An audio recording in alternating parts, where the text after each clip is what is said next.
This is loser talk. Loser, loser, loser. Now there's a time in your life when you can back off, all right? You can take it easy, but that's when you've made it, not before you've made it. Because before you've made it, you're in a competition with hundreds of thousands of millions of other people like at the Olympics who also want to make it. And in order for you to win, you are going to have to work harder and work better and work smarter than they do. So the rule is to develop a workaholic mentality. What does this mean? It means that you start a little earlier, you work a little harder, and you stay a little later. Use what I call the 40+ formula.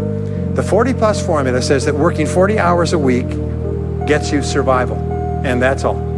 You work 40 hours a week, you survive. You make no progress. You don't go ahead, you just barely hang on. Every hour that you invest in your work or yourself over 40 is an investment in your future.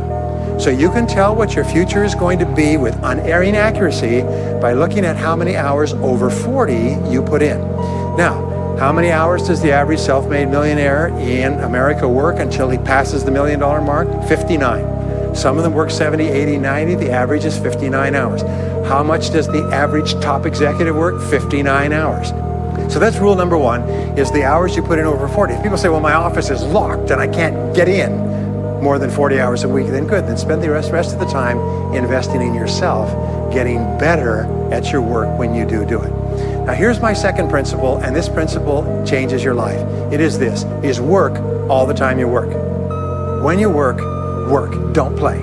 Fully 50% of working time today is wasted, and it's wasted in idle conversation, personal business, family phone calls, surfing the internet, reading the newspaper, drinking coffee, long lunchtimes, coming in late and leaving early. And then the other 50%, you're scrambling because now you're behind because you've wasted so much time fooling around. Now you start to work and you don't work on high priority tasks. You try to get rid of all the little stuff. So what happens is the big tasks begin to build up like an avalanche overhang, and they cause enormous stress. And you go home at night and you're thinking about this job, I've got to get this project finished, but I can't discipline myself to stop talking to my coworkers. Every time one of them comes in, like automatic, like a conditioned response, it's blah, blah time. Chatter, chatter, chatter, chatter, chatter, chatter, chatter, chatter. No, what you have to do is work all the time you work. If someone comes in and says, hey, you've got a minute to talk, you say, yes, but not now. Why don't we talk after work? Meanwhile, I've got to get back to work. I'll tell you what, why don't you go down the hall and ruin his career? But don't stand here and ruin mine. It's really important. There's a great story of a little girl goes to her mother and says, Mommy, why is it Daddy always brings his briefcase home and he works in the evenings and he works on the weekends and he doesn't spend any time with the family? And she said, well, honey, you have to understand, Daddy can't get all his work done at work, so he has to bring it home. She said, why don't they put him in a slower class?